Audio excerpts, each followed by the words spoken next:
The Select Subcommittee on the Coronavirus Pandemic will come to order. I want to welcome everyone, and I want to thank our panelists and all of our members that are here for being here, and I look forward to discussions that we will have. I also want to thank the ranking member, Dr. Ruiz, for his willingness to work on this subcommittee, and we have worked together very well for a long period of time since we came in together on many issues. Without objection, the chair may declare a recess at any time. And I now recognize myself for the purpose of making an opening statement. This is the first time the new Select Subcommittee on the Coronavirus Pandemic has officially gathered for the 118th Congress. It's an honor and a privilege to be chair, and I look forward to the next 2 years of challenging but impactful work. We're the only committee in Congress explicitly charged with investigating a large swath of what happened over the course of the past 3 years associated with the pandemic, including the origins of COVID-19, policies surrounding and the use of gain-of-function or chimera-type research, fraud and taxpayer-funded pandemic programs, the impacts of lockdowns and other government policies, the impacts of school closures, including learning loss, social, mental, and physical health ramifications, and economic opportunity loss, vaccine and therapeutic development, and the subsequent mandates, and more. We are here to deliver an after-action review of the past 3 years, to learn from the past, not just what went wrong, but what was done right, and to prepare for the future. This is work that must be done thoroughly, and must be done with reverence, with an eye toward the truth, and based on facts. This is work that was put on the back burner or entirely ignored by the previous majority, but now is now. And frankly, our work and final report should be largely bipartisan. I look forward to working with everyone in this room, on both sides of the aisle, to achieve these goals and produce a product that can stand the test of time. And I strongly believe we have the team to achieve it. On each side of the aisle, we have a wide range of knowledge and experiences. Voices representing medicine and science, moms and dads, parents, business owners, local government leaders, and obviously, every member here has lived through the impacts of COVID-19. Today we get started and are joined by esteemed public health officials to help us chart a path forward, to help us understand what policies went wrong and how we as a country can improve. Americans feel that time and time again the government failed to adequately protect the American people and often failed to follow the science. Did we truly support America's children by not reopening schools? The government failed to rapidly reopen schools for in-person instruction. According to a study by Brown University economist Dr. Emily Oster, students who attended school mostly online for the 2020 to 2021 school year performed 13% lower in math and 8% lower in reading than their in-person counterparts. Further, according to the U.S. Surgeon General, children and teenagers are going through a once-in-a-lifetime mental health crisis, with 25% reporting experiencing depression and 20% experiencing anxiety symptoms. Suicide is also now the second leading cause of death nationally for children aged 10 to 14. Across the federal government, taxpayer-funded employees failed to report to work even after vaccines were widely available. According to data from the Office of Personnel Management in 2018, approximately 483,000 government workers were remote. During the pandemic, that number rose to more than 1 million. This left Americans across the country who were being laid off because of lockdowns struggling to get government services, while government employees continued to receive all their benefits. Even more surprising, about 90% of the CDC were working remotely while responding to a once-in-a-century pandemic. Dr. Deborah Birx testified that the country would have been better served if the CDC operated in person. How were elderly Americans harmed when governors, like former New York Governor Cuomo, forced nursing homes to accept more than 9,000 recovering and potentially contagious coronavirus patients against CDC and CMS guidelines. To Governor Cuomo's decision to move over 9,000 recovering coronavirus patients from hospitals into nursing homes seed the virus amongst those most at risk for serious illness and death. It's a directive he later revoked under heavy criticism, but is yet to be held accountable for. The science was clear that infections from coronaviruses, including SARS and MERS, confer robust natural immunity.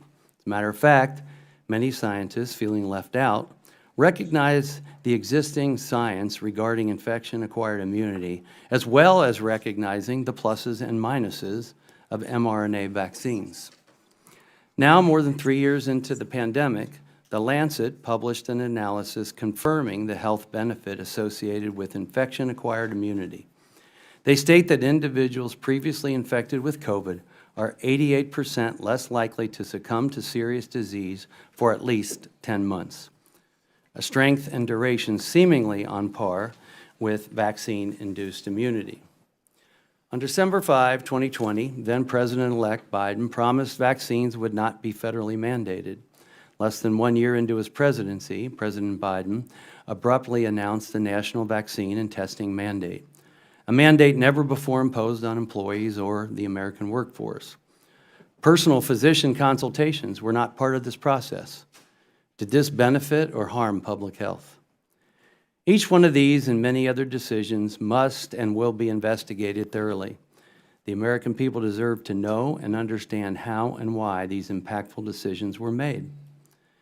Through this pandemic, there have been many mysteries, many unknowns. We've had to deal with hypotheticals and assumptions, understandably, especially early on in the pandemic. But when hypotheticals and assumptions proved to be incorrect, did we correct? Were we poised, or did we become poised to gather telling data and share that data with providers and with the public? Did we create unnecessary fear and, in some, and dangerous ambivalence in others? I could go on, and this committee will go on. Monday morning quarterbacking can be a healthy process if we allow it. Ask questions, question decisions, discover the reasoning, motives, and science behind decisions made. At the end of this process, our goal is to produce a product, hopefully bipartisan, based on knowledge and lessons learned. A product that can benefit and serve future generations and benefit the health and well-being of all Americans and others around the world. The pandemic will likely occur again, and when that happens, may we have the ability to predict, prepare, protect, and prevent. Today, we will hear from experts and begin to advance our path forward. Thank you very much. At this time, I'd like to yield to the ranking member, recognize him for the purpose of making an opening statement. Thank you, Chairman Dr. Wenstrup, my friend. We've had a very good bipartisan working relationship throughout the years, getting some good legislation signed into law together, and I'm looking forward to working with you in a bipartisan manner for the sake of our nation. The 117th Congress was a stellar Congress with the Select Subcommittee on COVID that reviewed nearly 1 million documents, had 394 letters sent, 42 hearings and briefings, 37 staff reports that have been published, and two overarching themes that we can grow from was, one, that we inadequately had the public health infrastructure to address a pandemic as large as this one, and we need to comprehensively take that lesson and invest in a public health infrastructure in order to identify these novel viruses, contain them, prevent them from being pandemics, and being able to mitigate and save as many lives as we possibly can while mitigating harm. The second biggest takeaway from that 118th Congress was the extreme dangers of disinformation and misinformation for political gain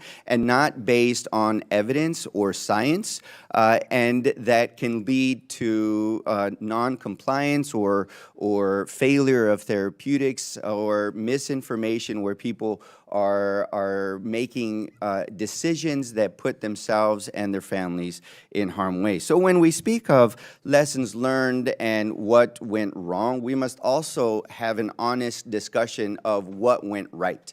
And in fact, there were several things that went right. One is the investment to prevent more deaths and economic turmoil. We know that the economic support that was given worked in order to keep the economy afloat. However, the Democrats held multiple hearings last Congress focusing on the fraud and abuse that happened, and we definitely need to get to the bottom of it in order for that, in order to prevent that from happening again.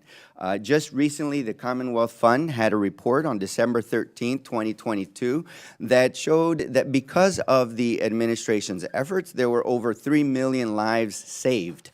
And that is a success. There could have been more, in my opinion. We should have had more.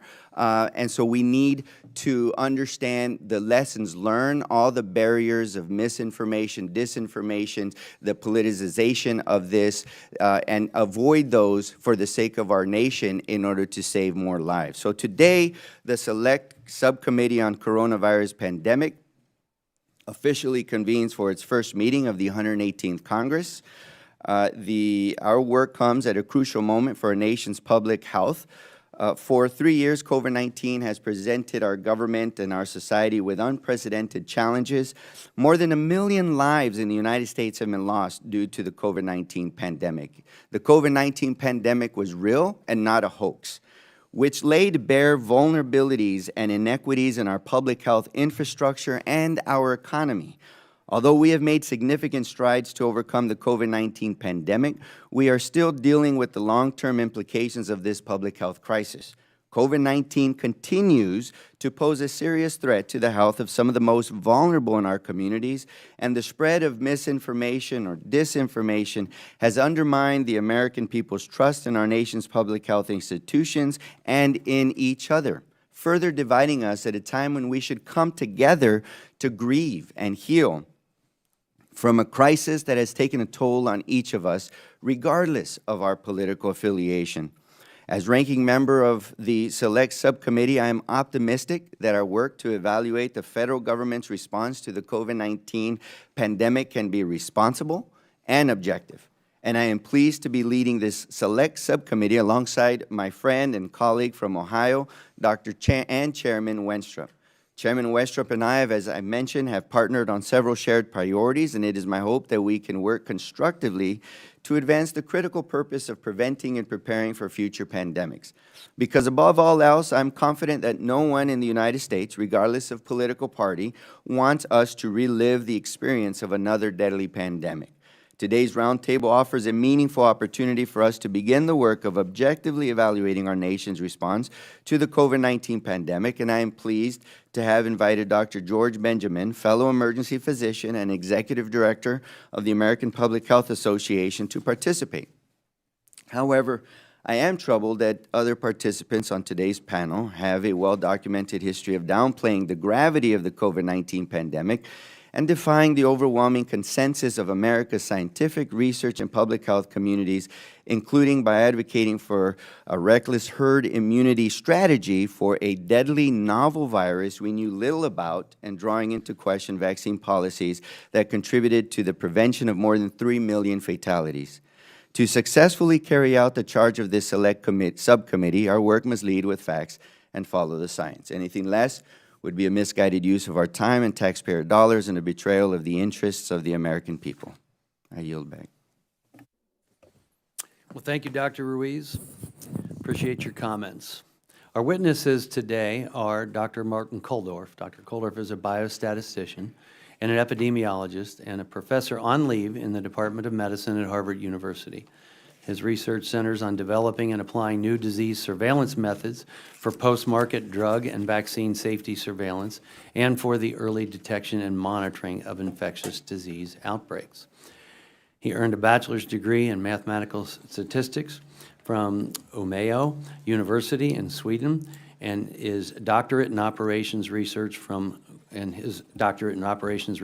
Cornell University.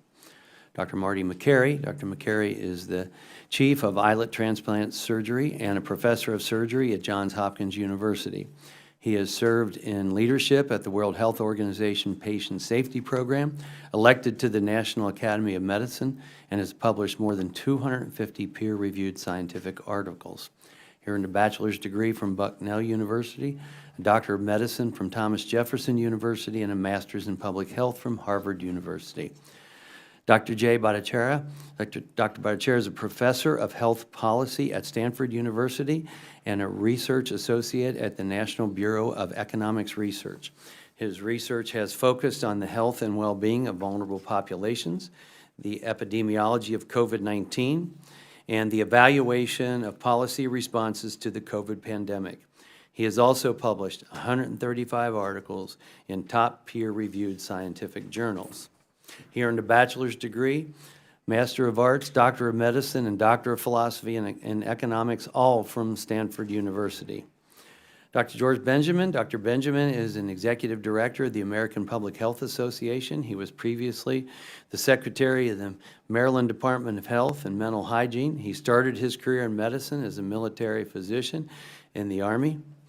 Thank you, near and dear to my heart. Eventually rising to serve as the Chief of Emergency Medicine at Walter Reed Army Medical Center. He earned a bachelor's degree from the Illinois Institute of Technology and a Doctor of Medicine from the University of Illinois College of Medicine. The Select Subcommittee certainly appreciates you all for being here today, and we look forward to your testimony. Let me remind the witnesses to please limit your oral statements to 5 minutes or so. And as a reminder, please press the button on the microphone in front of you, so that it is on, and the members can hear you. When you begin to speak, the light in front of you will turn green. After 4 minutes, the light will turn yellow. When the red light comes on, your 5 minutes has expired, and we would ask that you please wrap up. We intend to go around the dais here to ask questions, and if there's time, we may have a second round. This time, I'd like to recognize Dr. Kulldorff to give an opening statement. Thank you very much, and thank you to all of you for inviting me here. During the last 3 years, we have seen the worst public health mistakes in history. Very early on in the pandemic, it was clear from the data from Wuhan, China, that there is a 1,000-fold difference in risk by age. So older people, while anybody can get infected, older people have more than a 1,000-fold risk of dying from COVID compared to young people. There were two major failures or categories of failures during the pandemic. One was the failure to properly and optimally protect older Americans, those who are at high risk from dying from COVID. For example, we didn't protect nursing home residents properly. And it's not just by sending sick people to nursing home, which of course was criminal, but also we have too much staff rotation in nursing homes. We didn't do enough testing of nursing home staff to prevent infections to come in. We also didn't protect older working age Americans in the 60s and 70s, while the laptop class was often working from home, whether they were in the 20s or 30s or 40s.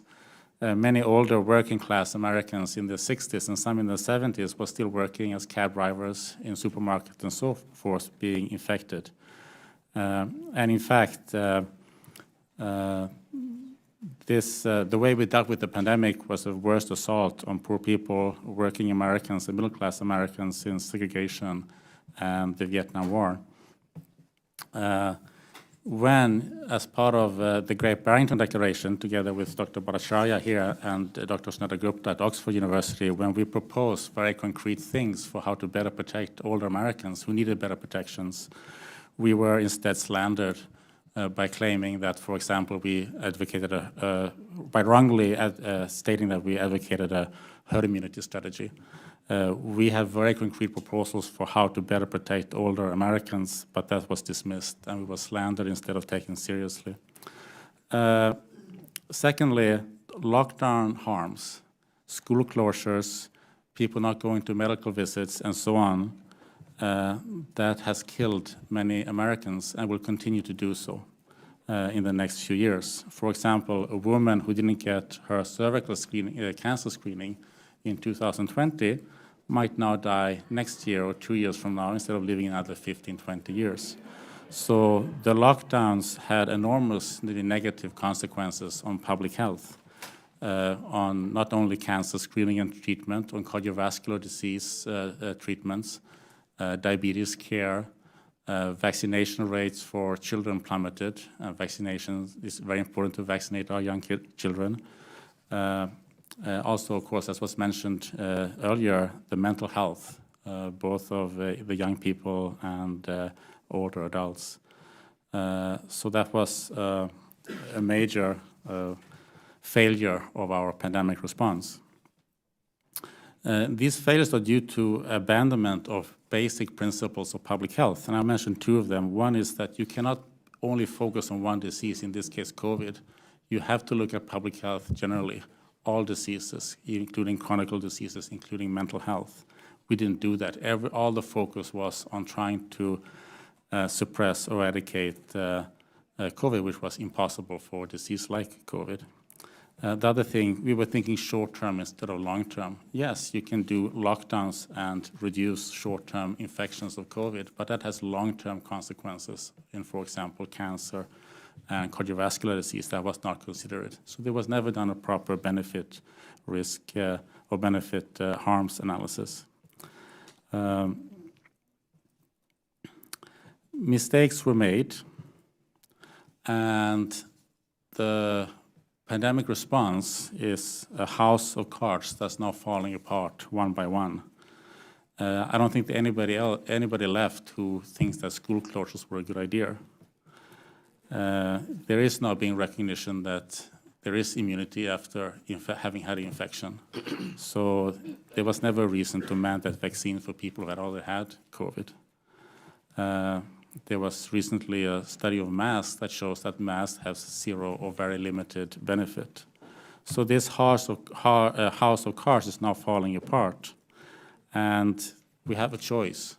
We can either double down on those mistakes and pretend that they were not mistakes, or bury it in the sand, or we can have an honest evaluation of our response. And it's encouraging to hear from the opening statements of the chair and the ranking member that your intention is to have a very honest evaluation of our pandemic response. And I thank you both and the rest of your members for that. Thank you very much. I think I now recognize Dr. Makary to give an opening statement. Thank you, Chairman Winstrup and Ranking Member Ruiz and members of the committee. Thank you for the invitation to present. Public health officials have made many tragic mistakes during the pandemic. Failure to warn of the pandemic for months, ignoring natural immunity, dismissing the lab leak as a conspiracy, closing schools, masking toddlers, boosting young, healthy people, pushing boosters for young people, bypassing FDA expert panel customary votes that we've been using for decades, telling people to wash their hands like crazy, thinking it was a surface transmission problem, when the other known coronaviruses that cause severe illness, SARS and MERS, were both airborne. Routinely telling people that they have to get the second dose 3 or 4 weeks after the first dose, when good data came out of the UK that 3 months was the ideal time for the second dose, lowering complication rates like myocarditis and increasing antibody response. Telling people that data on the bivalent vaccine was crystal clear when it was authorized based on data from 8 mice, and to date, no randomized controlled trial has been conducted, and failing to speak out against the cruel and inhumane hospital visitation policies that prevented people from seeing their dying loved ones, a human rights violation. To be clear, public health officials are not wrong for making recommendations based on the knowledge that they had at the time. But that's not actually what happened. They were wrong because they refused to evolve their positions as the data became abundantly clear. For example, young, healthy people were essentially spared of this pandemic. They had an infection fatality rate no worse than influenza. In fact, ask anyone who's pushing COVID vaccines on healthy young people, has any young, healthy child died in the United States of COVID in the last 3 years? Do you know? Do any of you know? The CDC director didn't know when she was asked at this Congress. The numbers have never been provided. Could be 2, could be 10, could be 25 kids over 3 years, far less than other common respiratory viruses. Germany did a study. It was 0 kids 5 through 11 years of age that died that were healthy in that entire country in the population study. So what are we doing? Using intense dogma, telling 50 million children they have to lose their livelihood of learning and being in school and school lunch programs and covering their faces. Based on what? This intense arrogance is what people are frustrated by, and they have a right to be upset right now. The data was abundant for a long time. We're not talking about making the best decision at the time with the information at hand. We're talking about ignoring data on natural immunity, over 160 studies now over 2 years, including a JAMA study that my team published out of Hopkins. They didn't even do this study. My team had to go out and invite people who had the infection early on, and then a year and 2 years after the infection, see whether or not they had antibodies. Not a hard study to do. I, too, Ranking Member Ruiz, am concerned about misinformation. The greatest perpetrator of misinformation during the pandemic has been the United States government. Misinformation that COVID was spread through surface transmission, that vaccinated immunity was far greater than natural immunity, that masks were effective. Now we have the definitive Cochrane review. What do you do with that review? Cochrane is the most authoritative evidence body in all of medicine and has been for decades. Do you just ignore it, not talk about it? That myocarditis was more common after the infection than the vaccine. Not true. It's 4 to 28 times more common after the vaccine. That young people benefit from a booster. Misinformation. Our 2 top experts on vaccines quit the FDA in protest over this particular issue, pushing boosters in young, healthy people. The data was never there. That's why the CDC never disclosed hospitalization rates among boosted Americans under age 50. The vaccine mandates would increase vaccination rates. The George Mason University study shows it didn't. It did one thing. It created never-vaxxers who are now not getting the childhood vaccines they need to get. Over and over again, we've seen something that goes far beyond using your best judgment with the information at hand. We've seen something which is unforgivable, and that is the weaponization of medical research itself.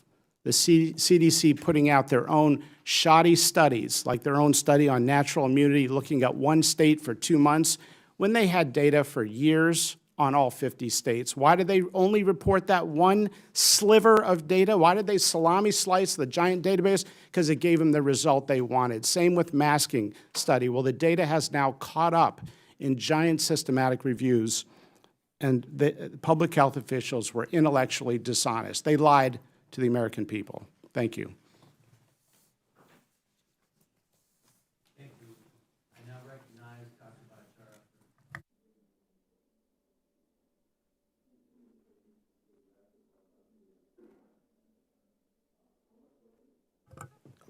Thank you for the invitation to address the Select Subcommittee on the coronavirus pandemic. I want to focus my remarks today on the need for an honest, scientifically minded evaluation of the COVID pandemic response.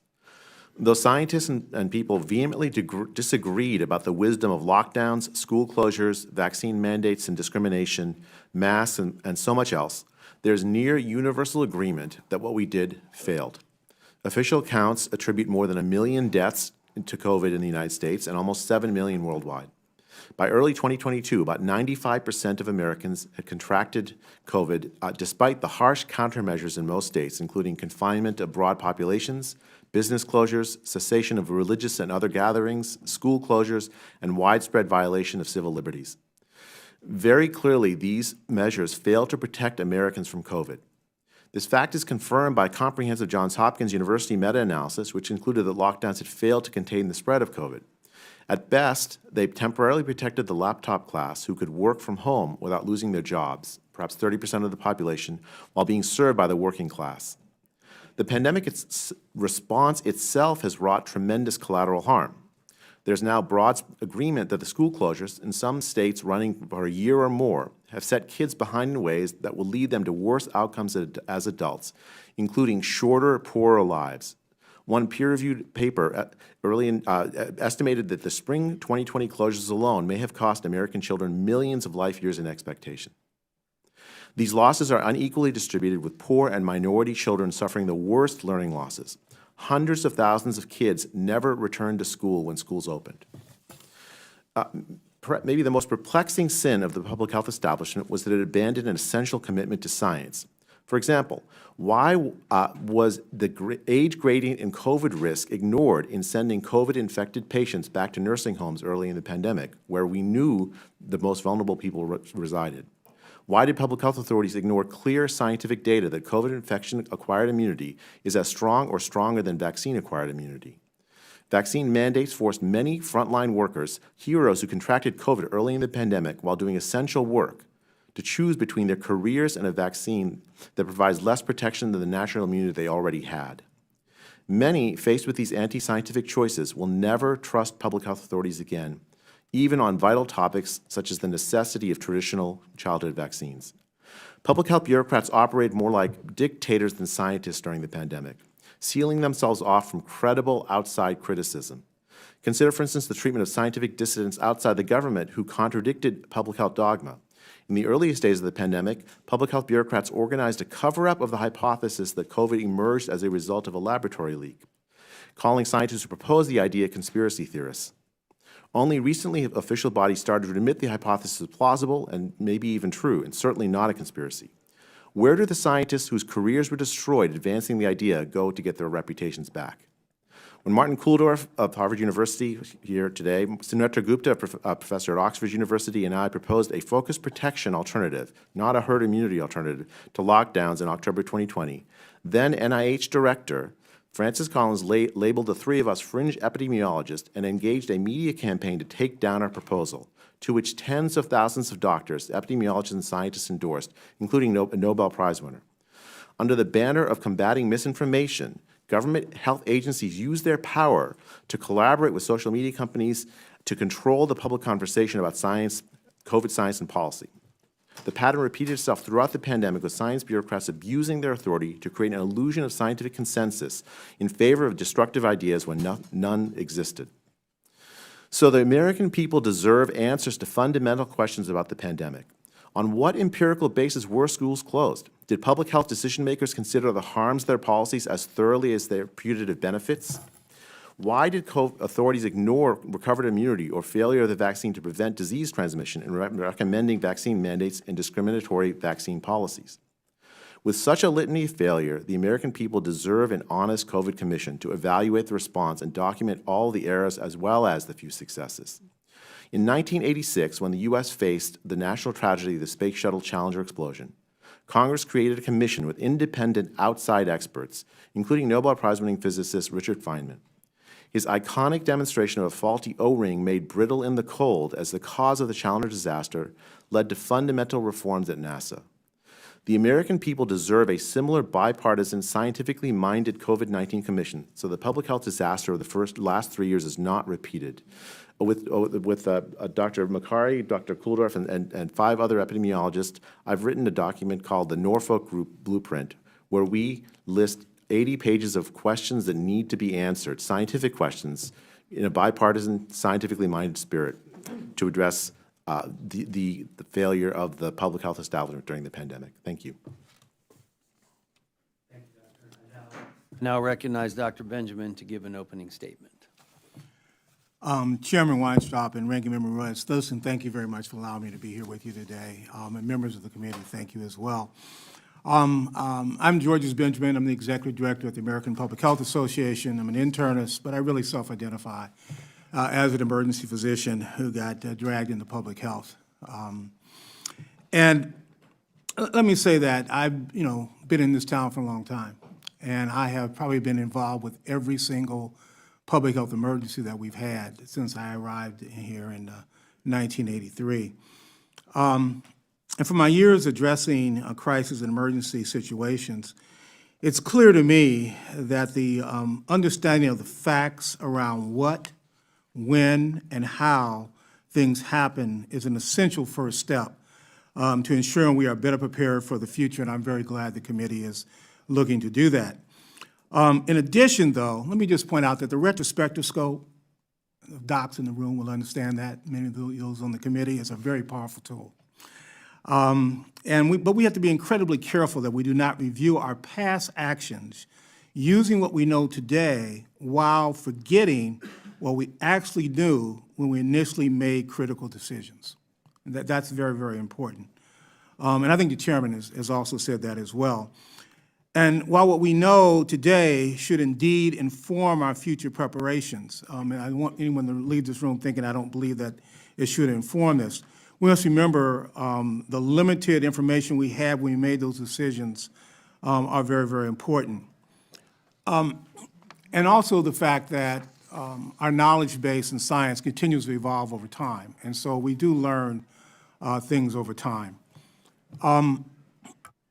First of all, we created a safe and effective vaccine by every standard that we understand safe and efficacy today in record time, in absolutely record time. And we delivered that vaccine to many, many more people than any other vaccine we ever had delivered in our nation. That doesn't mean there aren't some problems with that, but we were very, very successful in doing that. And we have done a phenomenal amount of research and studies through a variety of venues under the most strenuous circumstances and most difficult circumstances that we certainly had. I agree with my colleague here that after 9/11, I remember sitting in the HHS with others talking about what do we do next. And I remember President Bush signing legislation that actually created the 9/11 Commission. That commission did a wonderful product, which was able to aid Congress and then going back and figuring out what to do as we went forward. And so I would encourage us very much to create a 9/11 type commission. There are other leading experts that have called for such a commission. There's the COVID Commission Planning Group at the University of Virginia's Miller Center, who's done this call for in conjunction with the Johns Hopkins University.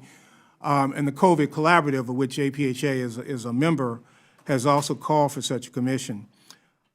We think that obviously doing that in a nonpartisan manner will help us get to the facts in a comprehensive way, and I think will aid Congress in your work and actually helping us figure out what some of those solutions are. I think as we go forward, one of the real challenges we're going to have is figuring out how we do this in a manner that respects everybody's voice, because that's very important. And that I think we all need to, first of all, what my mom once told me was to first listen and learn and listen more than I speak. So with that, I will stop, and I'm happy to take questions from members of the committee. Well, thank you, Dr. Benjamin. Thank you all for your opening statements. And I'd like to recognize myself for 5 minutes and go to questions, and also some comments on the opening statement. I do say that, you know, if we didn't always search for better answers, we'd still be doing bloodlettings. And unfortunately, we got beyond that. But data is important, and I think that's one of the areas we clearly can improve, because that's what you base your decisions on, is data and studies. You know, we knew from the trials for the vaccine, which I would agree with you, Doctor, it was amazing we got something done in the amount of time that we did while the ship was clearly sinking. But we knew from the trials there that even people that were vaccinated got COVID. And fortunately, they usually did not get as sick, maybe not need to be hospitalized. We also recognized who was vulnerable. We also knew that vaccines produce variants, and we should be expecting that. So at first, you put the emergency use out, and it was for the most vulnerable. That's how we prioritized as the vaccines were being produced. Those that age-related comorbidities, et cetera. And I think we were really looking at the benefit versus the risk in that situation. Then I think we got away from that. And in many cases, we got away from the elimination of the physician that is your physician that should be looking at data.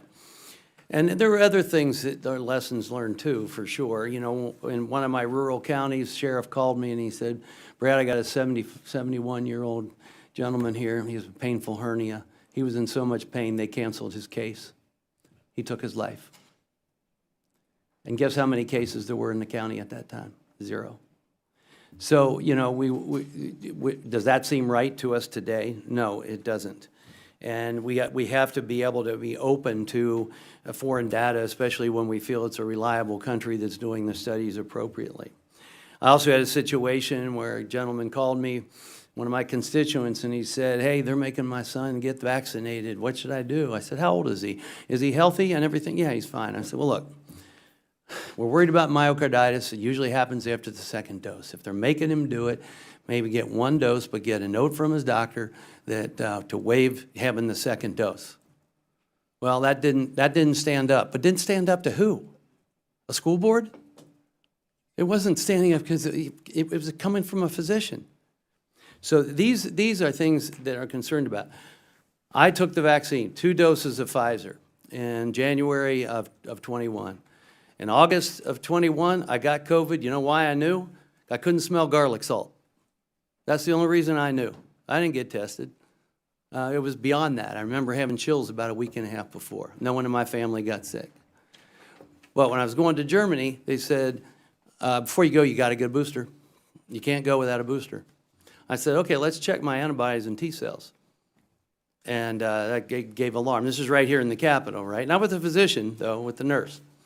I said, let's check that. She goes, well, we can't do T cells, we'll do your antibodies. I said, okay, I want to get that before getting boosted. Strong number was 40. My number was 821. I don't know one physician that would look at that data and say, you need to get this booster.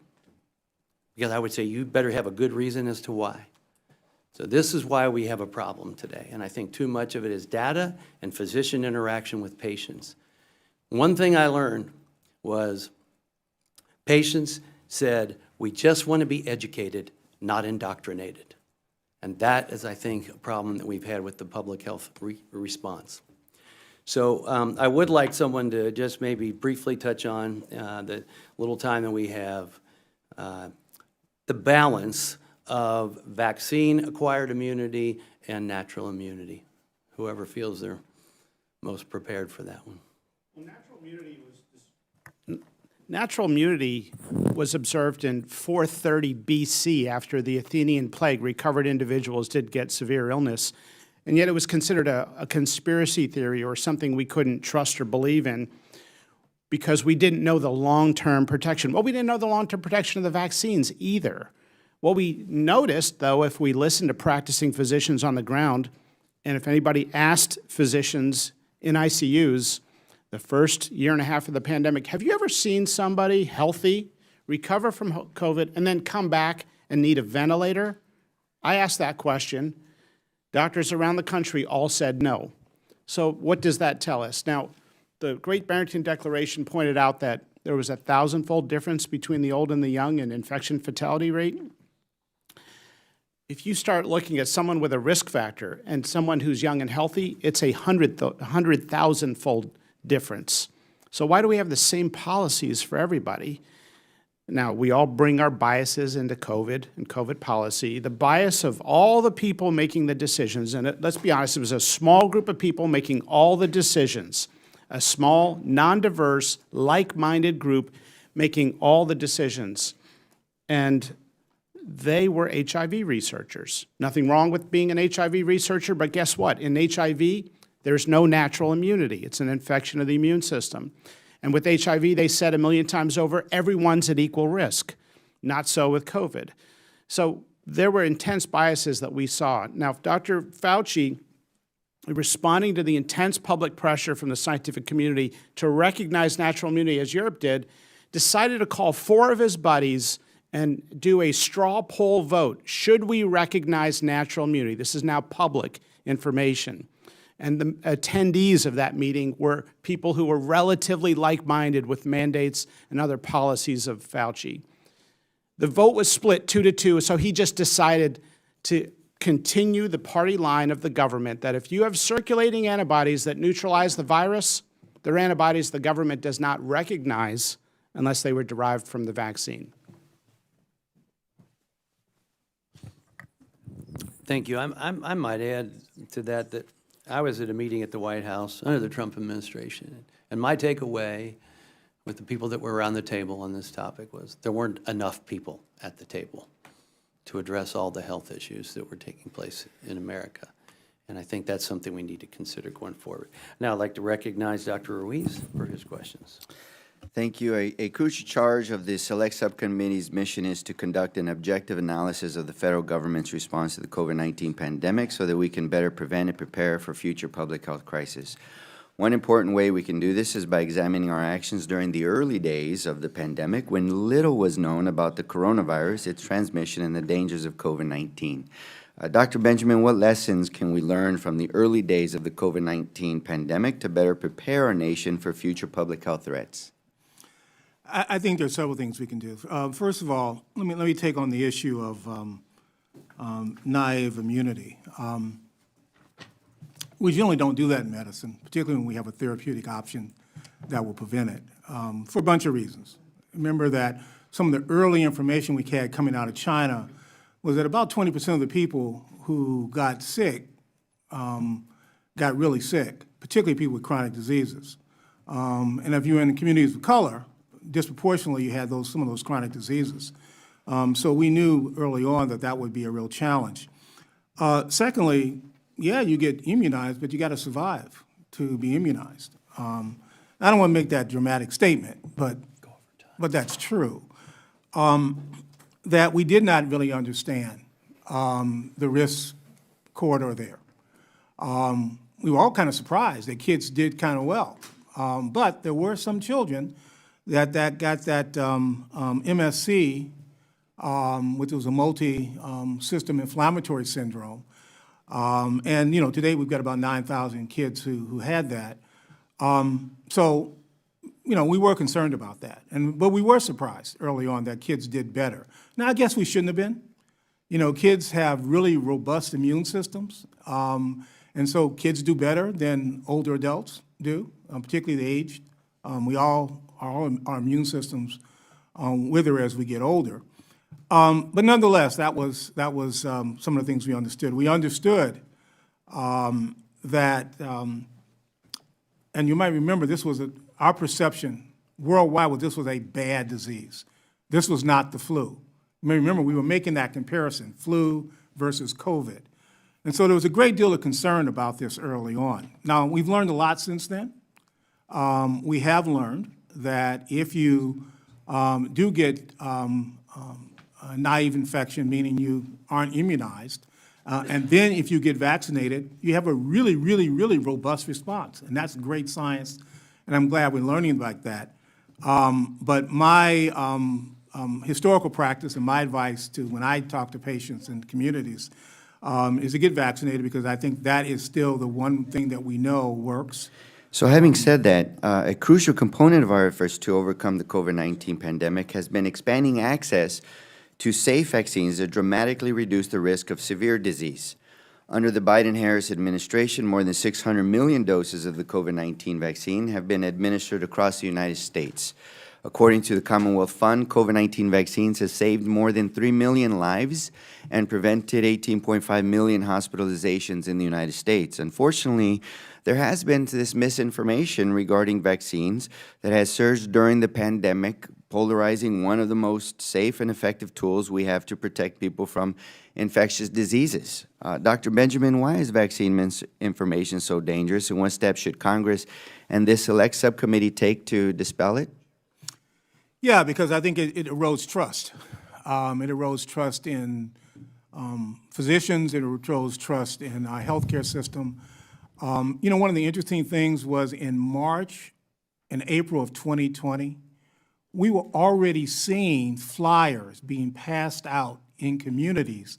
We hadn't even gotten a vaccine yet, telling communities they shouldn't get vaccinated, telling minority communities that they should be concerned about these vaccines because the federal government was coming, and they were going to treat them like they treated them in Tuskegee, that there were microchips in the vaccine that they were going to get whenever the vaccine came out. And so all of those kinds of things eroded our trust, Yeah. and that was the problem.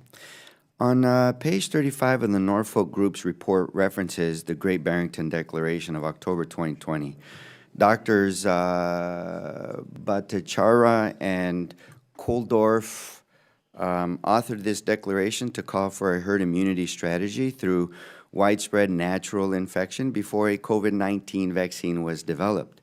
The Norfolk Group's report questions why federal public health officials are critical of the Great Barrington Declaration. So I want you to respond. Dr. Benjamin, your organization, more than a dozen others, joined together to, quote unquote, according to the headline, condemn the Great Barrington Declaration, noting it could lead to hundreds of thousands of preventable illnesses and deaths and would, quote, add greater risks in communities of color, unquote, who were disproportionately harmed by the COVID-19 pandemic.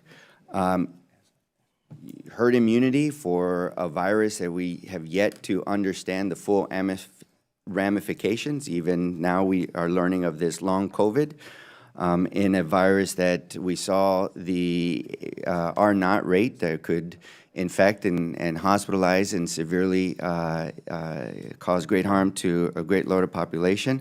That was the context in which we were working. So why is the premise of the Great Barrington Declaration so dangerous from a public health perspective?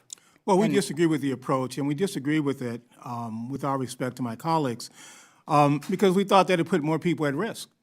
You know, we knew that, and I know there's going to be a big debate about whether or not we should have stayed home and locked down our society, but it saved lives.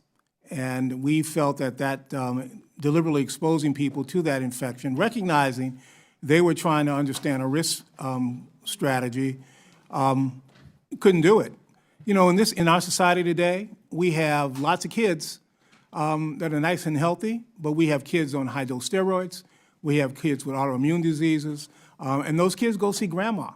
And our society is highly mobile, and we felt that strategy would not work in today's society, particularly because we're highly mobile and we have such a immune-compromised society, a lot because we physicians do what we do. If we could wrap it up, that would be great. All right, thank you. We went over like 2 minutes, so. I next want to recognize myself for questions. First of all, I want to thank all of the witnesses for being here.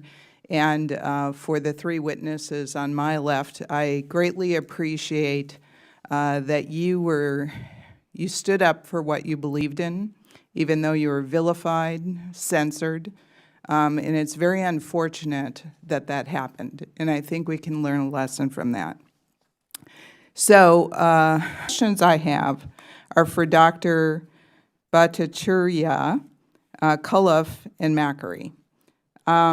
Dr. Li Meng Yan, who's a Chinese virologist, was recently on media, and she said she believes that COVID was intentionally released based on protocol and other surveillance. It would be impossible for the virus to be accidentally leaked from the lab. I was wondering if you had any thoughts on that, you 3. I don't know for certain, but I think it's unlikely that this is the kind of virus that would be intentionally released. The evidence that I've seen suggests that the lab leak hypothesis is an active hypothesis, that it's quite possible that this was a lab leak as a result of gain-of-function work to try to predict the next pandemic, to try to get vaccines available for the next pandemic. I don't think that this has the characteristics of a bioweapon. I don't think this has the characteristics of something that would be intentionally leaked, certainly not in any ethical way. I also know that there's a lot of scientists that think it might also have been a natural origin. This is something that Congress absolutely needs to get to the bottom of, to get an answer to. Thank you. My next question is, in a recent Energy and Commerce Oversight hearing, I asked the NIH director about the NIH's gross negligence in monitoring the EcoHealth Alliance grant and subgrant at the Wuhan Institute of Virology.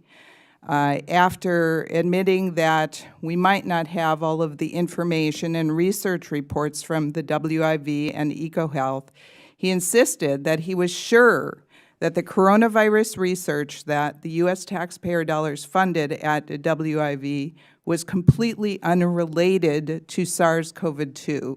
And I was wondering if any of the three of you had any thoughts on that. Thank you, Congresswoman. The reason this is even an issue is that it's embarrassing we funded the lab. If we had not funded the lab, 100% of Americans would say this is obvious, this is a no-brainer. The epicenter of the world is 5 miles from one of the only high-level virology labs in China. The doctors initially were arrested and forced to sign non-disclosure gag documents. The lab reports have been destroyed. They've not been turned over. The sequences reported from the lab to the NIH database were deleted by a request from Chinese scientists that called over early on and said, delete those sequences we put in the database. And two leading virologists, maybe the two top virologists in the United States, Dr. Michael Farzan from Scripps and Dr. Robert Gary from Tulane, told Dr. Fauci on his emergency call in January of 2020 when he was scrambling soon after learning that the NIH was funding the lab, they both said that it was likely from the lab. Both scientists changed their tunes days later in the media, and then both scientists received $9 million subsequent in funding from the NIH. It's a no-brainer that it came from the lab. I mean, at this point, it's impossible to acquire any more information, and if you did, it would only be affirmative. So when I asked the NIH director about this, and he said there's no way that it could have been coronavirus 2 that was being funded from the lab, and he said it's like comparing a human to a cow because of the sequence. But then I asked, well, how do you know that? Because we didn't get the data from China. So do you understand what I'm trying to say? Like, we didn't get the data, so how does he know that it's not coronavirus 2? There's no way he could have known. There's no way he could have known the answer to that question, All especially right. since the Chinese lab didn't release the data. Thank you. My next question has to do with a statement President Biden said in July 16, 2021. He said, look, the only pandemic we have is among the unvaccinated, and they're killing people. And so I was wondering if any of the three of you have any comments on that. Well, this was a pandemic for every American and also for the whole world. And as soon as we knew that the COVID virus hit Italy and Iran, which was the first two major epicenters outside of Wuhan or outside of China, it was clear that this was going to reach every part of the world. And by nature of a virus like this, it was also clear that it would only stop once we reach herd immunity by a combination of natural immunity and vaccine-induced immunity. So to only say that it's a pandemic of one group but not another thing, I think is a very decisive way of putting it, and it's not. Thanks, Madam Chair. I think we all can agree on some things, that the coronavirus pandemic upended our nation, and that it's critical that we get the facts to ensure our nation's better prepared to address future health threats. I'm very honored, by the way, to be on this committee. Both our chair and ranking are gone right now, but I'm glad to be here with all of my colleagues because I think it's really important we have an honest conversation, know where we're going, and be prepared for the next pandemic if it's going to happen, which unfortunately it is going to happen. My home state of Michigan was especially hit hard by the pandemic. It set records for hospitalization, was hit with infection surges that devastated our communities, overwhelmed our healthcare sector, and stole lives. So to better prepare to address threats to public health, we must have an objective understanding of where the federal government succeeded and how its response could have improved. I'm not sure this report is the best place to start, but I'm going to go to vaccines. We know that vaccines protect against severe COVID and limit hospitalizations. Under the Biden administration, over 600 million vaccines have been distributed, and this has allowed us, I do believe, to enter a new phase in our nation's recovery. But I'm going to probably surprise you and tell you I understand vaccine hesitancy more than most. I got Guillain-Barré from a swine flu shot. So if you didn't think I was scared, I won't use the word, to get it, I was, and I spent a lot of time researching it and probably was one of the last members in the House to get it. But I did get it. And I ultimately, I got COVID last December, so I got it later than everybody else did, but I didn't end up in the hospital. Vaccines. We're beginning to have outbreaks in communities, and that worries me too. So Dr. Benjamin, what does the science tell us? Two things regarding the safety and the efficacy of COVID-19 vaccines, and how do we address people's public health worries now about getting vaccines at all? Yeah. Well, we know for sure that these vaccines reduce your risk, and I think that's very important. This is all about risk reduction. Reduce your risk from getting COVID in the first place. It does reduce your risk somewhat from even spreading the disease. It's not as good at that. But it's most effective at making sure people don't get really sick and die from COVID. And I think we have to be honest with people that vaccines, like any therapeutic, room without society back together, and we're able to do that because of the vaccines. So we're going to have to help rebuild trust. Let's talk about misinformation for a moment too. Town halls every other week. And I was shocked by the misinformation and conspiracy theories that were encountered, ranging from mischaracterization of the disease, false treatments. I know people that were getting medicine that almost killed them that were in the hospital, inaccuracies about protective measures. The fact of the matter is this misinformation had, not could have, had damaging and deadly consequences. Dr. Benjamin, what steps can Congress take to address misinformation in the public health context? And how do we communicate with people? And how do they know who to believe these days? Yeah, well, clearly we all need to follow the science. And we need to speak what we know and be real clear. I try very hard to, when I don't know something, to say I don't know it. But tell people that this is what we know today. And we just need to do a much, much better job of that. And so what Congress can do is provide the leadership by speaking to the science, supporting more scientific discovery, and engaging effectively in good risk communication back home to your communities. I yield back. I'm out of time. I now recognize Dr. McCormick from Texas for 5 minutes of questions. I respectfully would say I'm from Georgia. But with that said, sir, I thank you, Mr. Chairman. This is Texas. First of all, appreciate all being here, and I would say I'll just make the suggestion that maybe the best thing Congress and government could do is stay out of medicine. Leave this to the physicians. Now, I know you guys have better academic acumen than I do. I admit that fully. I bet you because of your prestige and the fact that you're sitting before us, you probably did a lot better in school than I did. December 28th. Dr. Benjamin, you made some astute observations, and you made some recommendations. When, sir, was the last time you saw a patient in the ER? Yeah, it's been 1995. 1995. Okay, thank you. But still, you make recommendations, and one of the things that disturbed me greatly about this pandemic is that people who are experts who have never seen a patient for COVID were telling physicians like myself who saw thousands of patients that I could not speak and that I should be censored, and that if I had a disagreement with you, because I do disagree, I think booster, first of all, let me tell you some things that might surprise you. I was one of the first people in America to get the original series of shots. I'm not an anti-vaxxer. To show in a novel virus for people who are at high risk of being exposed, and we didn't know about the age variants that much at the time. We didn't know how it was going to affect us because different diseases affect us differently. I got the vaccination gladly. But as the data developed, and even as we sorted ourselves out amongst physicians of liberals and conservative physicians, I saw a bias even amongst physicians that went against scientific data because we politicized this, because we had the government weigh in on it instead of letting physicians treat patients. And that's our biggest and most egregious insult to medicine right there. For the first time, government was able to tell us what's right and wrong.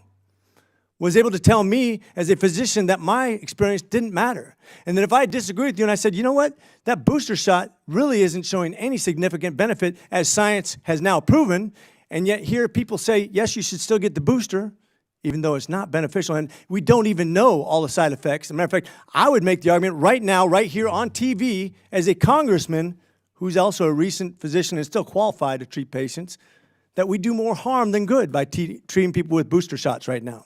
If you have immunity and you give an infection to somebody, what happens? You have an immune response. That's basic medicine. Every physician would agree on that. If you give somebody a exposure to a pathogen, whether it's a live pathogen or not, you're going to have a hyperimmune response sometimes. Sometimes that happens with antibiotics, by the way. That's why we don't give antibiotics that aren't needed. If you don't need something, why are we giving it? If you have immunity, why are we recommending it? That's my question to you as a disagreeing physician. I love to disagree with docs. And I'm fully licensed and quite clinically still competent. And I hear you. And I'm happy to give Congress my list of things that I think Congress should stay out of the business of the physicians. And I absolutely agree with you. And I'm happy to give you that list, but I'll give it to you privately. Do you think that anybody should be censored? We talked about censorship, and I know this is not supposed to be No, partisan. sir. Nobody should be censored. Thank you. Everybody here has heard of Dr. Lister. Everybody's probably heard about President Garfield. It was a dissenting opinion that you should wash your hands in between patients, and the fact that physicians who were the standard of their time, who infected the president and killed him, are the ones who did bad medicine. The only progress we make in medicine is through dissent. And the biggest problem that the government did was by censoring physicians who dissented. And several of them are right here in front of us who've been done harm. I was one of those physicians who was taken off the internet because I was spreading misinformation, which now shows to be factual. The fact is, you agree, and you're on the different side of the problem equation than I am. But I'm happy that you and I agree on one thing, that physicians, professionals who do our job with good faith, should never be censored, not by a government, not by the internet, not by anybody else, because we're the ones putting our lives on the line to treat the patients the best way we know how. With that said, would you tell me why you still, based on the evidence that the CDC has published and many other studies have studied, that you still recommend a booster shot to immune people? The studies that I've looked at, I'm very comfortable that the boosters work and enhance your immune status. So if you're immune, you think they should still get a booster shot? We do with lots of diseases. So we do with flu. As you see your immune status comes down, we give you a boost, increase it up. We do it with measles, mumps, and rubella. I would say that I don't give a chicken pox shot to a 2-year-old that's already had chicken pox. I think that would be a bad case. So anyways, I would disagree with you, and once again, I'll yield because I know I'm going over time now, but thank you for your response. Now recognize Mr. Garcia from California for 5 minutes of questions. Thank you very much, Mr. Chairman, and I definitely want to thank all of our distinguished guests and certainly all of our witnesses. I know that we're going to have many conversations at this subcommittee. It's an honor and a pleasure to serve with everybody with a lot of important work ahead as we prepare for what will be the next pandemic. We know pandemics will continue to impact the United States, our country. Now, before joining Congress, I was the mayor of Long Beach, California. It's one of the largest cities in California. And so I lived and led through the early days of the pandemic. I'm proud that our community was the first California city to vaccinate teachers. We were the first California city to vaccinate most of our seniors in our nursing homes. And we were the largest school district to reopen our schools because we had vaccinated teachers early on during the pandemic. In fact, President Biden and the White House called our response, I quote, a national model, and I'm really proud of the work that our public health officials, doctors, and medical personnel did on the ground every single day. And I think we should also be very clear about what this pandemic is and what we're talking about today. It's the single largest loss of life event in the modern era. We've lost over 1 million Americans to this horrific virus, and it's a tragedy that we've all lived through. We've lost in my city alone over 1,300 members of our own community. I lost my mother to the pandemic. I lost my stepfather to the pandemic. Now, my mom was a healthcare worker who worked in clinics, who got the virus.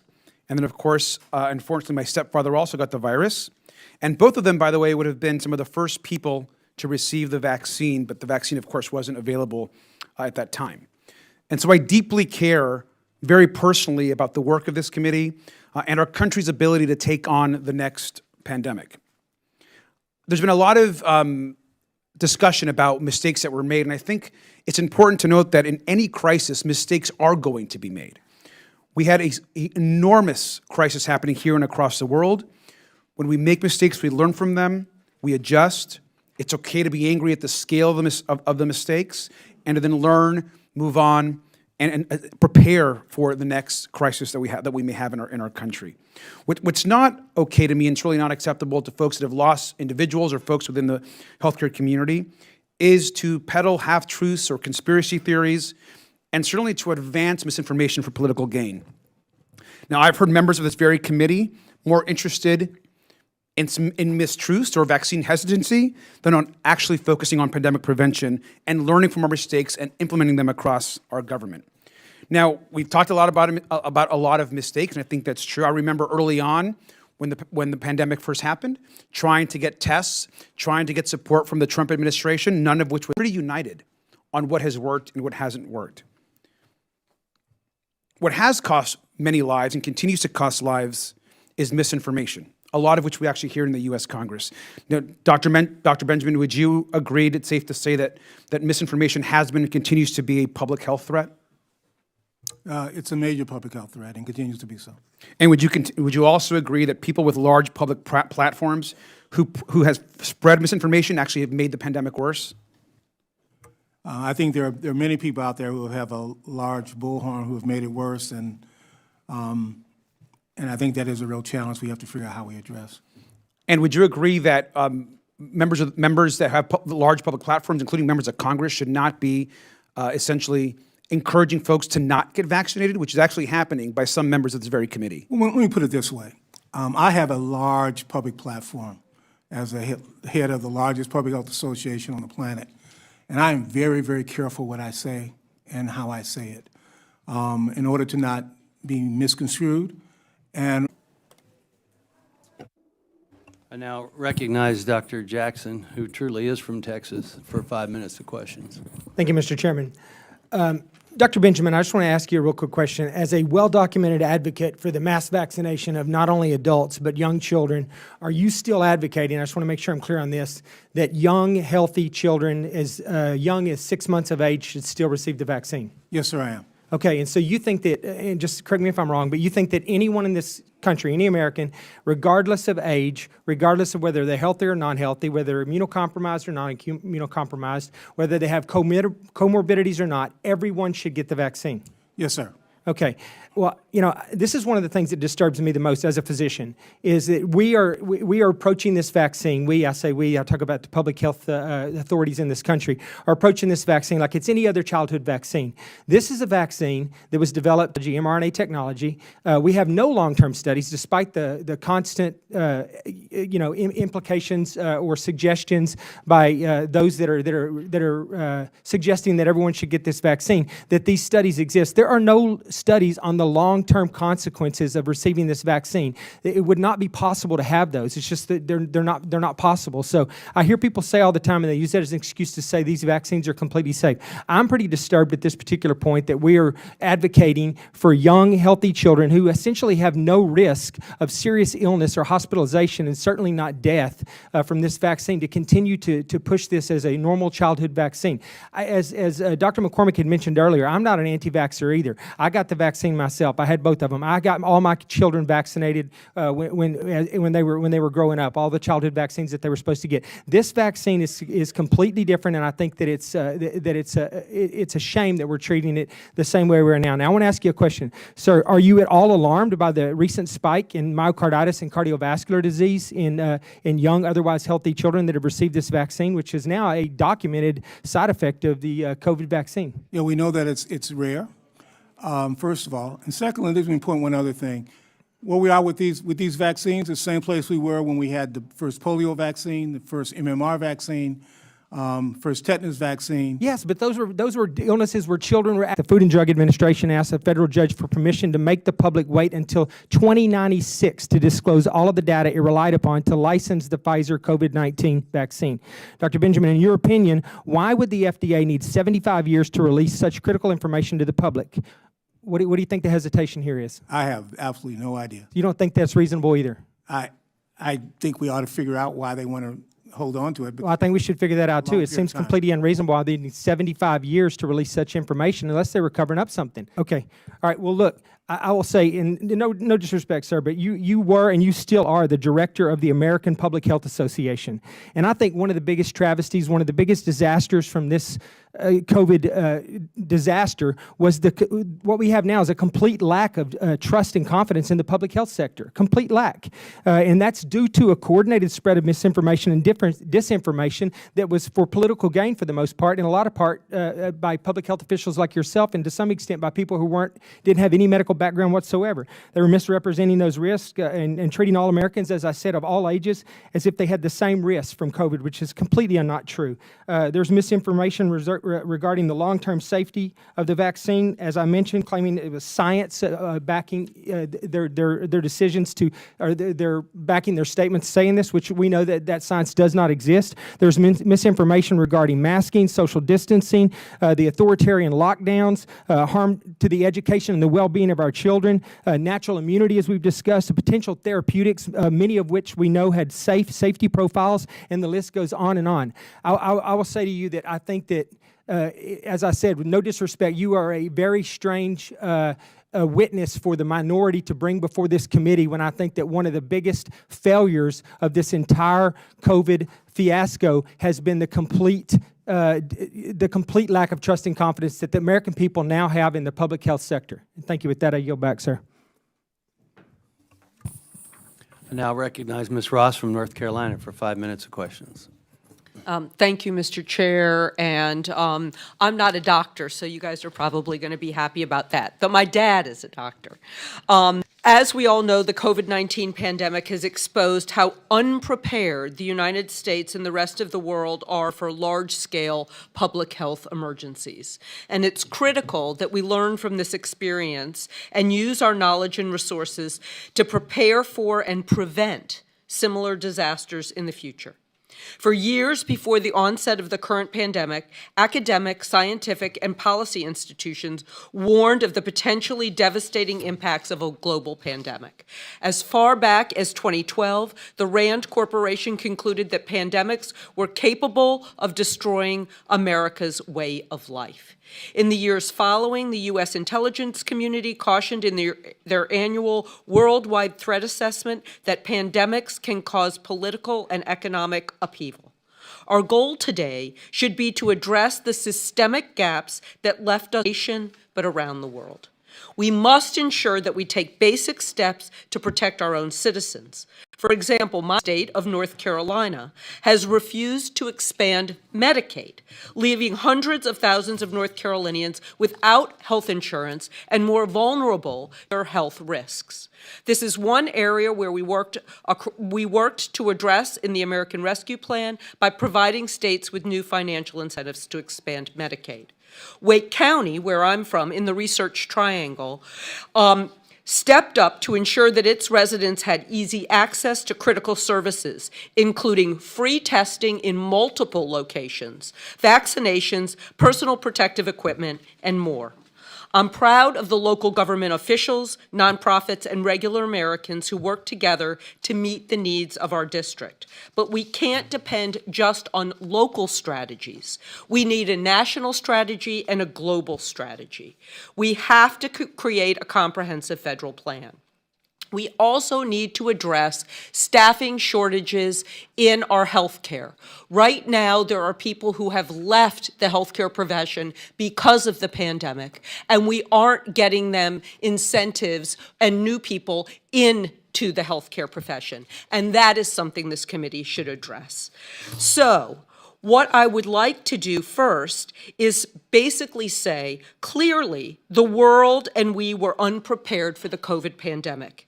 And I'd like to know what kind of research and initiatives we should invest in to prevent and get ahead of future pandemics. And I can start with Dr. Benjamin, but I would love to hear from the entire panel.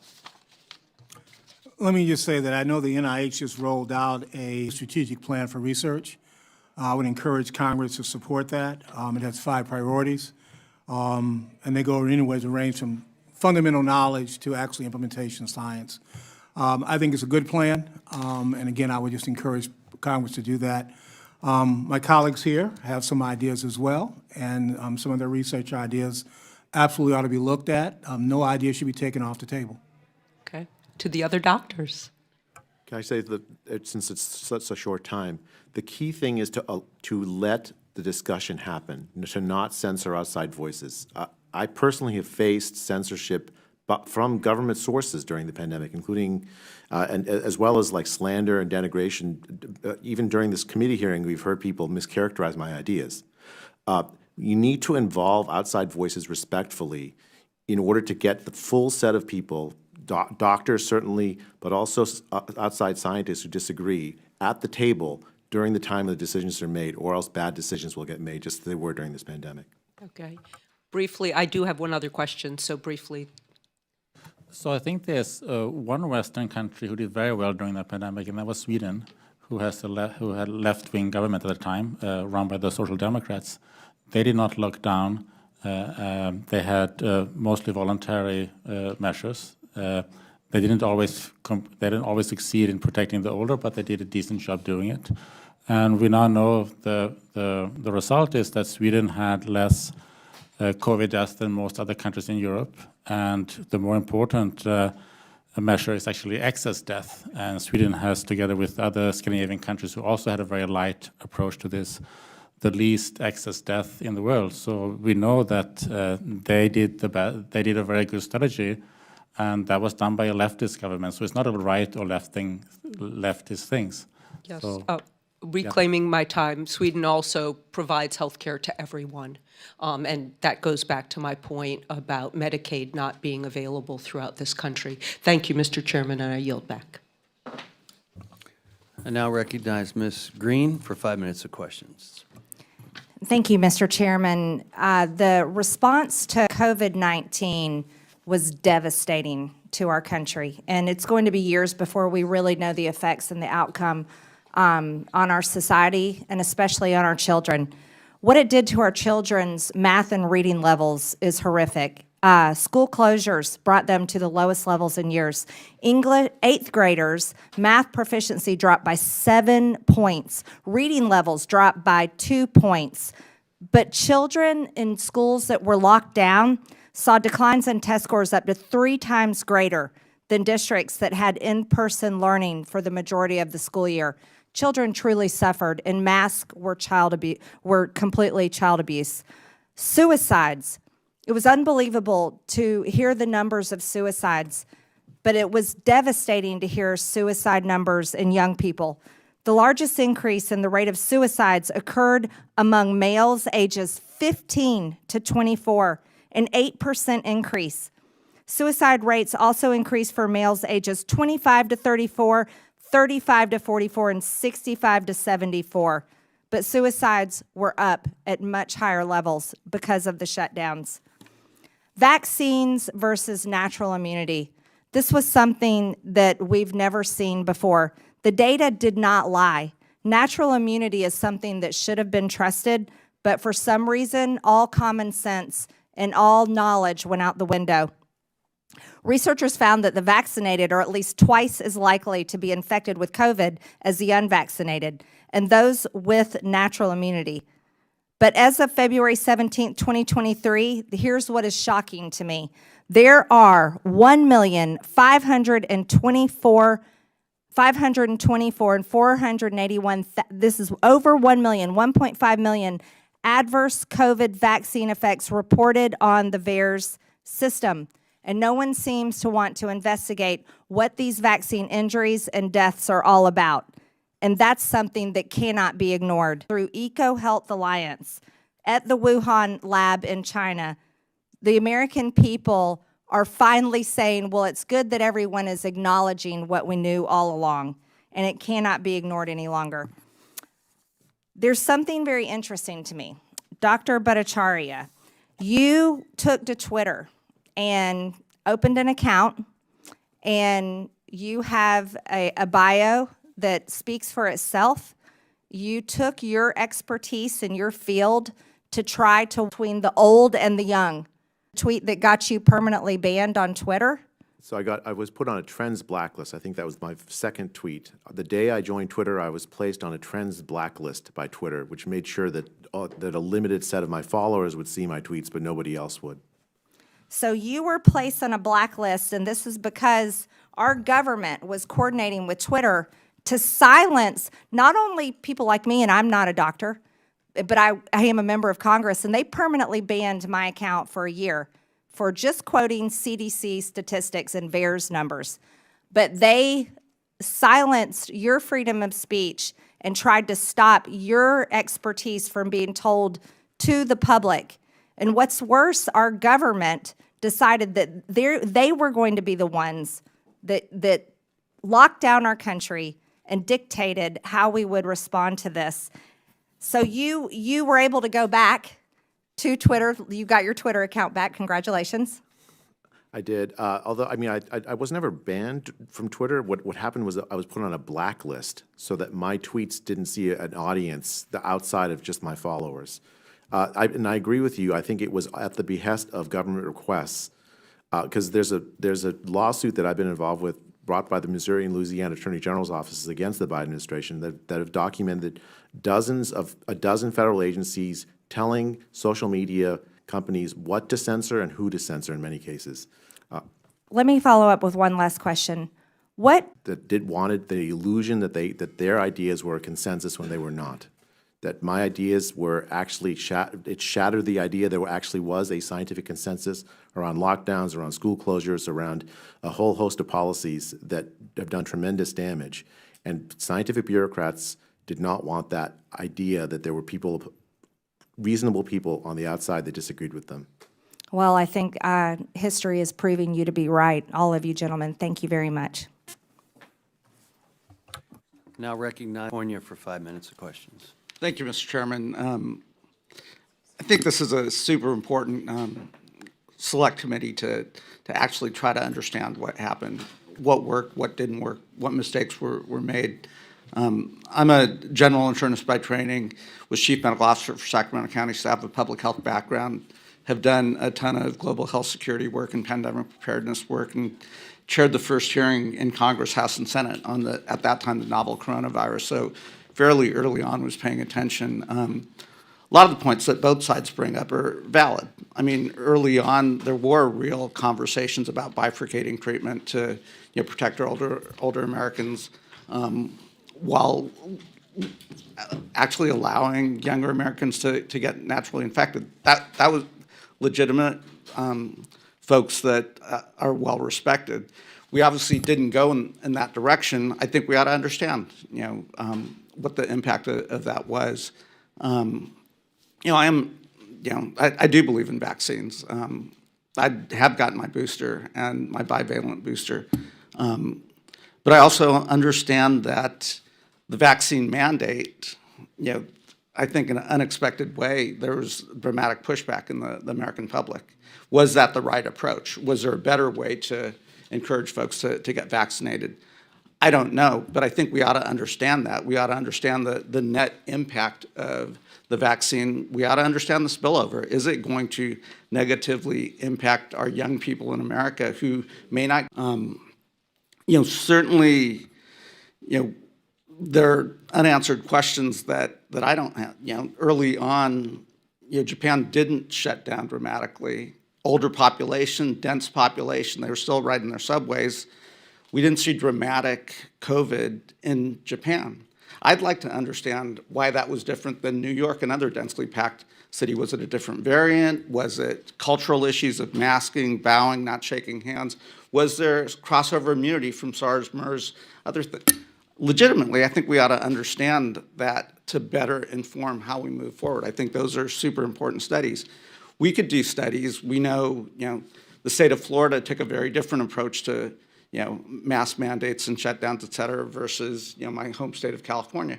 We ought to study, like we ought to do a retrospective study looking at how different cities, different states approach this and use that to inform how we move forward. Clearly there's a logic that, wearing a mask for respiratory transmitted disease would probably reduce particulate infection. That makes sense. Did the mask mandate work? Did it not work? Dr. Makary, you cited the Cochrane report. Obviously, that's one conclusion. I think we ought to, maybe you have to have a certain level of penetration of mask work. I don't know the answer to that question, but those are all legitimate questions for us to ask and research. Dr. Kulldorff, Sweden took a different approach. We ought to, study that, compare it to what we're doing here. Clearly, closing schools down had a net negative impact on our kids. We ought to understand what that impact is. We ought to understand the long-term effects of that impact, because we may find ourselves in another pandemic. We're not totally out of this pandemic because we're seeing the irresponsibility that's taking place in China right now, where zero COVID at least was a policy. What they're doing right now is reckless, where you may get a new variant coming out of this wide open policy. I don't think it'll happen, but we ought to use that to inform how we approach future potential pandemics. So, I'm very open to going back, looking backwards and getting a sense of what worked, what didn't work, and using that to inform policy going forward. It shouldn't just be the government. It should be academia. It should be science-based. It should be fact-based. As doctors, we all, have had to do morbidity and mortality rounds where we've had to admit our mistakes, because that's how you get better. You actually admit the mistakes, you learn from the mistakes, and then you use that to move forward. So there are lots of questions that I still would like to learn about, COVID-19, to help inform how we approach the next pandemic and what we should do. So, Mr. Chairman, I look forward to a lot of the questions on this committee. And again, I think this is super important for us to take a look at. Thank you. And I kick off this important investigation over the next several months. And it's refreshing to hear your voice again. And, anyway, so thank you for being here. Thank you for being here to testify. One of the comments that was made was that the vast majority of medical professionals believe such and so a way, and I could understand why one would think that when that's been the only voice that's been allowed to talk for the last couple of years, why one might think it was very monolithic, but I don't think that's been the case at all, and you guys have been testament to that, or at least have tried to be. So, we were told that the vaccines would keep people from getting COVID. That was not true. Is that correct?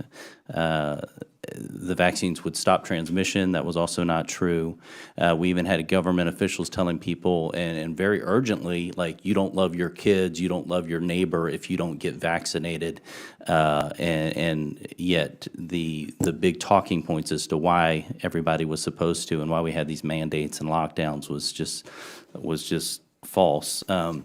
Dr. Bhattacharya, I wanted to ask you, you had tweeted once, said, it's not just that Fauci and company got the facts about immunity after COVID recovery wrong. They used the vast power of the government to censor and marginalize those who got the facts right.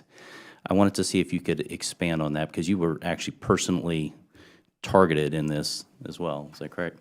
So as I mentioned in my opening remarks, the NIH director at the time, Francis Collins, labeled me, Senator Gupta, and Martin Kulldorff fringe epidemiologists.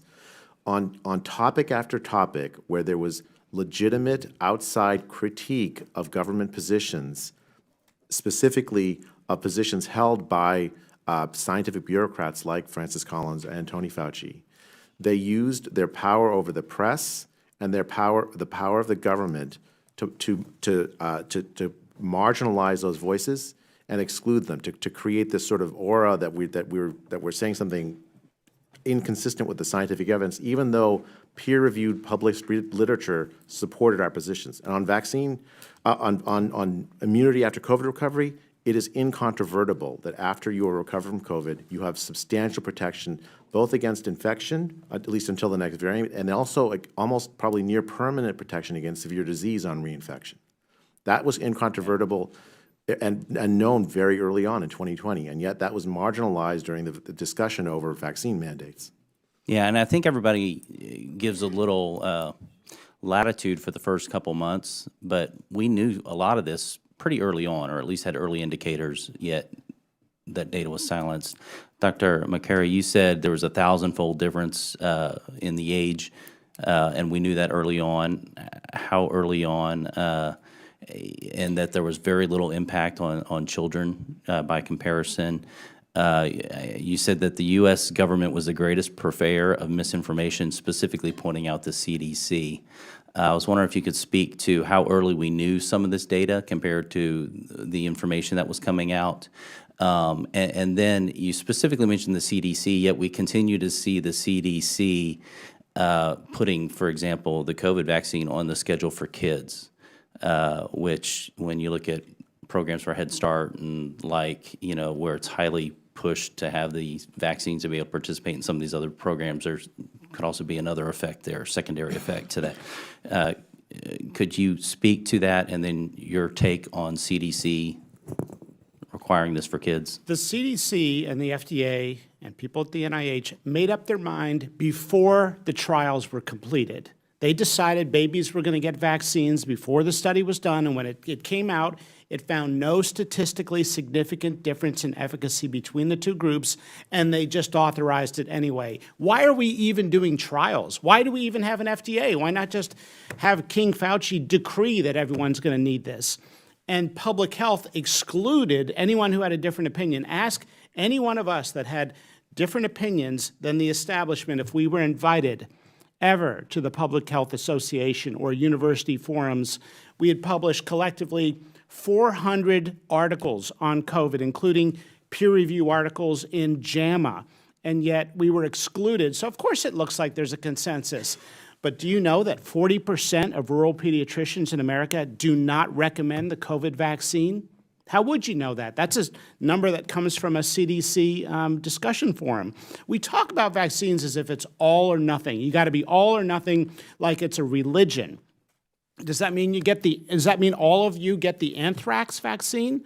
Does it mean you get vaccines where the risk-benefit ratio isn't there? How about we just be honest? I'm not anti-vaccine in any group. I just like to see the data for boosters in young people or for babies to get it. Public health officials and the CDC are proposing that a 12-year-old little girl get 65 COVID vaccines in her average lifetime, in that average lifespan. Based on what? How about we see the data? Where did we forget the scientific process altogether? And top scientists at NIAID, the CDC silenced, as I wrote about in the Free Press with Barry Weiss.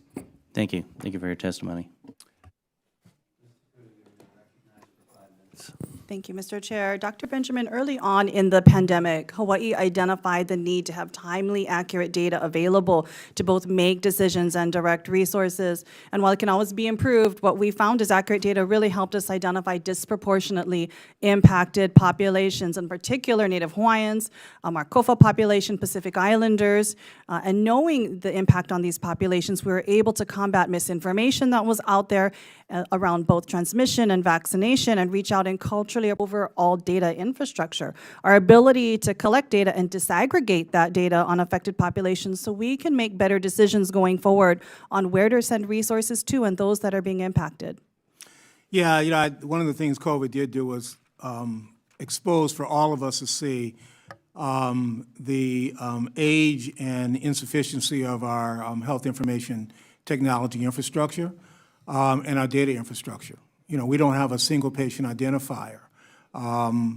We don't have any common definitions for a lot of the data that we send. Other industry, we know the technology is there. I mean, right now, if I wanted to order probably a late lunch for the committee here, I could go to my iPhone and go to DoorDash and feed you all, and an Uber or somebody would bring it here. Want to get an EKG across the street? Can't do it in many systems. So we have a lot of work to do to build that data infrastructure. And part of the problem we had with that disparity issue was, you know, when you're sending a piece of paper handwritten by fax machine, 3 people away, they got to then reconstruct that information and record it in by hand, and it often doesn't have race, ethnicity, gender, any of the data that you needed. So we knew that we were having these disparities by practice and by phone calls, but we didn't have that data put together quickly, and that was one of our problems. Absolutely, it's definitely a shortcoming. And today we've heard a lot of fact and fiction about what saves lives and what endangers lives. And where I think we can all hopefully agree is that access to healthcare, just even being able to see a doctor and get help, that saves lives. And that was not equal across our communities and constituencies. We cannot walk away from this unprecedented moment in our history without learning that harsh lesson that gaps in our healthcare system, underserved populations, vulnerable communities that do not have access to health care, vaccinations, treatments, that cost lives. What has COVID taught us regarding health equity in our communities and how we should go forward in terms of prioritizing, boosting up that public health infrastructure? 2 things. One, clearly, the health insurance coverage matters, and that we as a nation need to get a system with everyone in and no one out. I did not call for single payer. I said a universal access system. You folks will figure it out. I spent in public health. IT, data, workforce, research capacity, communication, risk communication skills, the whole battle. Absolutely. And just finally, Dr. Benjamin, again, we've had a lot of talk about all kinds of things regarding this vaccination, again, facts and fiction, but I really want to ask you, how has the Biden-Harris administration's vaccine policy saved lives in this country, everyday Americans, our friends, our neighbors, our families? No, I'm very proud of the work that this administration has done to you know, save lives. I think they've been focused. I think they've been structured. Let me say one other thing. I am very, very proud of the work of the public health community. I am proud of them. I trust them. And I would disagree. I believe that the vast... Thank you. And now I recognize Dr. Joyce for 5 minutes. And they just called votes, so we'll try to keep this moving along. Thank you for yielding, Chairman Winstrup. And for our witnesses for appearing today, I'd like to echo what you've heard from other members on this panel, that we are here today to conduct a thorough and comprehensive look at the response in the United States to the COVID-19 pandemic and identify the policies that must be changed to ensure that we do not repeat the mistakes that were made at government levels. So I listened to what my colleagues across the aisle, the questions they asked. I listened to the comments they made. I heard that what I see in hospitals and nursing homes at home are shortage of nurses, dietitians, respiratory aides to treat and care for patients. And that exists primarily because those healthcare workers do not trust what they've heard from the administration, do not trust what they've heard from the NIH and CDC. Many of those individuals recognize that they have acquired immunity. They have natural immunity because they've been exposed to and recovered from COVID. So my question first for you, Dr. Makary, is, do you feel that acquired immunity to COVID should substitute for a requirement for a COVID vaccine? You know, I think people deserve, they're extremely low risk. It doesn't make sense. If they're a young, healthy child, it doesn't make sense. There's never been any data to support that. But if they are high risk and immunosuppressed, they can make that decision, and I would recommend it. So, and our American freedoms allow us to make that decision.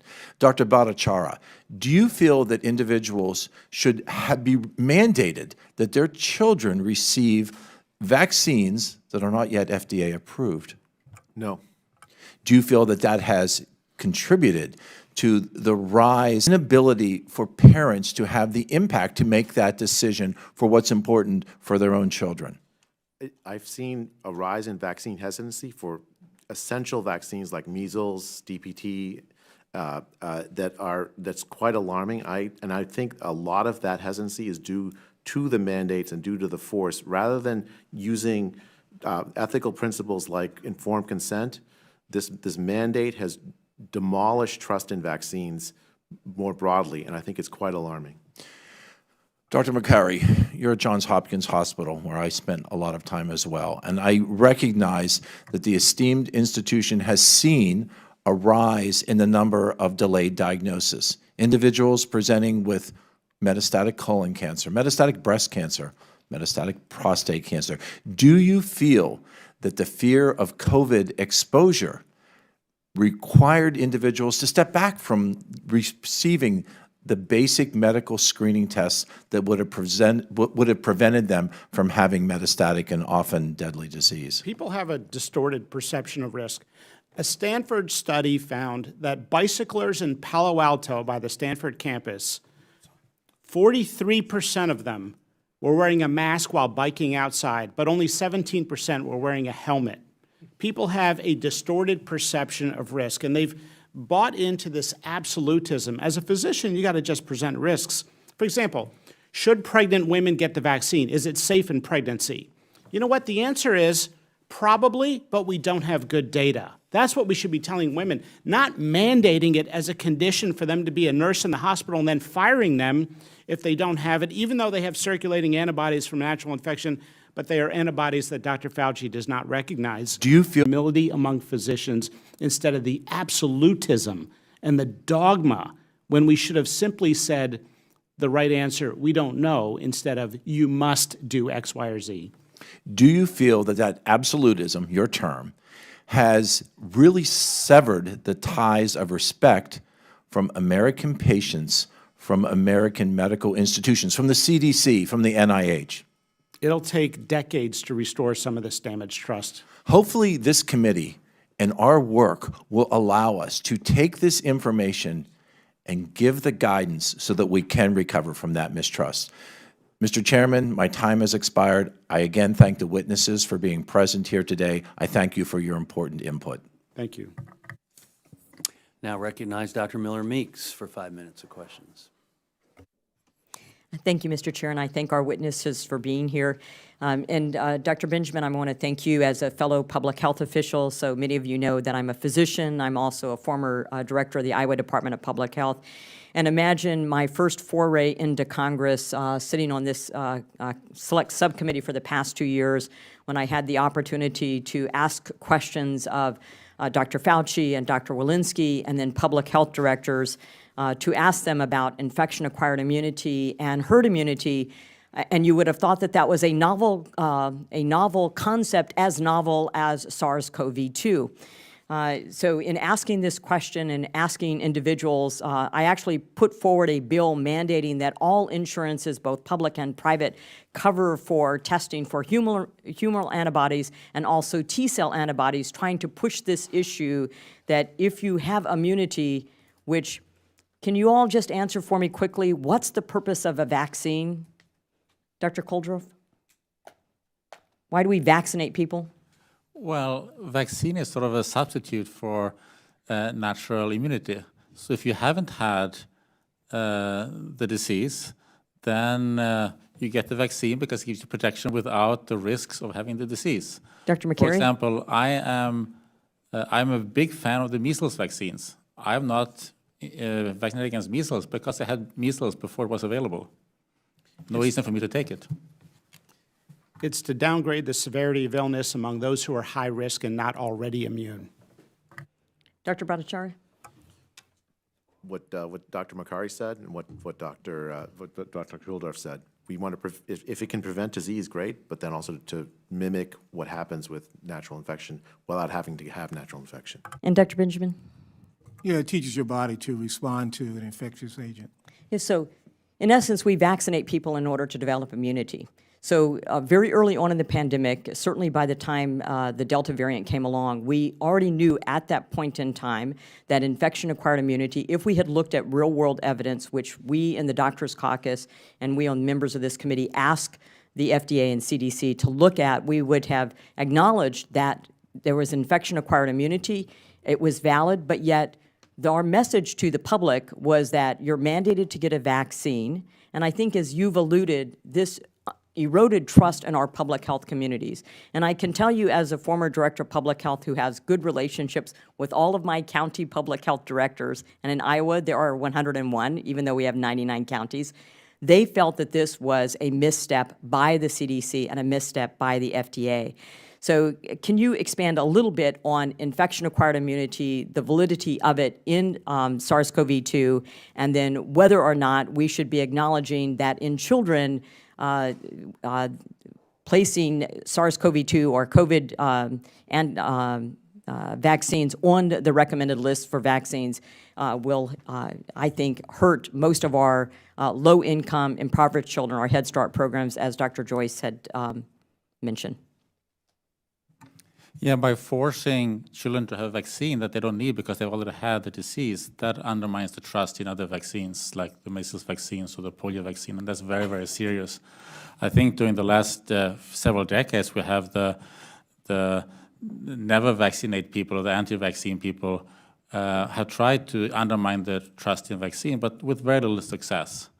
But the vaccine fanatics who wants to vaccinate every person in this country, even though they are children who has very little risk for it, even though they have already had the COVID, that has undermined the trust in other vaccines enormously, creating enormous vaccine hesitancy. So not allowing their provider or physician to determine the risk and the benefit. Yeah, and also people themselves, because people know that about immunity. We learn that in school. People know that if you've had a disease, you are... It wasn't until I came to Congress that I found out infection-acquired immunity was a novel concept. Yeah, I guess we knew about it since 430 BC of the Athenian plague until 2020, and then we didn't know about it for 3 years, and now we know about it again, so... We have a little bit more time. Do any of our other witnesses want to comment? I mean, I want to echo what Dr. Kulldorff said and the seriousness of this. The putting the vaccine on the childhood schedule, this vaccine where there's deep distrust, essentially sends a signal to the American public that these are equivalent to the polio vaccine, the measles vaccine, the DPT vaccine, all of which are absolutely essential for the health of children. If putting this on the childhood schedule decreases the uptake of those, then we will look back on this as a seminal mistake in American public health. Thank you so much. I yield back. Thank you. No closing remarks. We both just want to thank you very much for being here today, for your testimony. We have a long way to go on this, as you all know and recognize. And I thank you for your honest opinions today. And we will move forward from here and likely see you again. With that, I adjourn.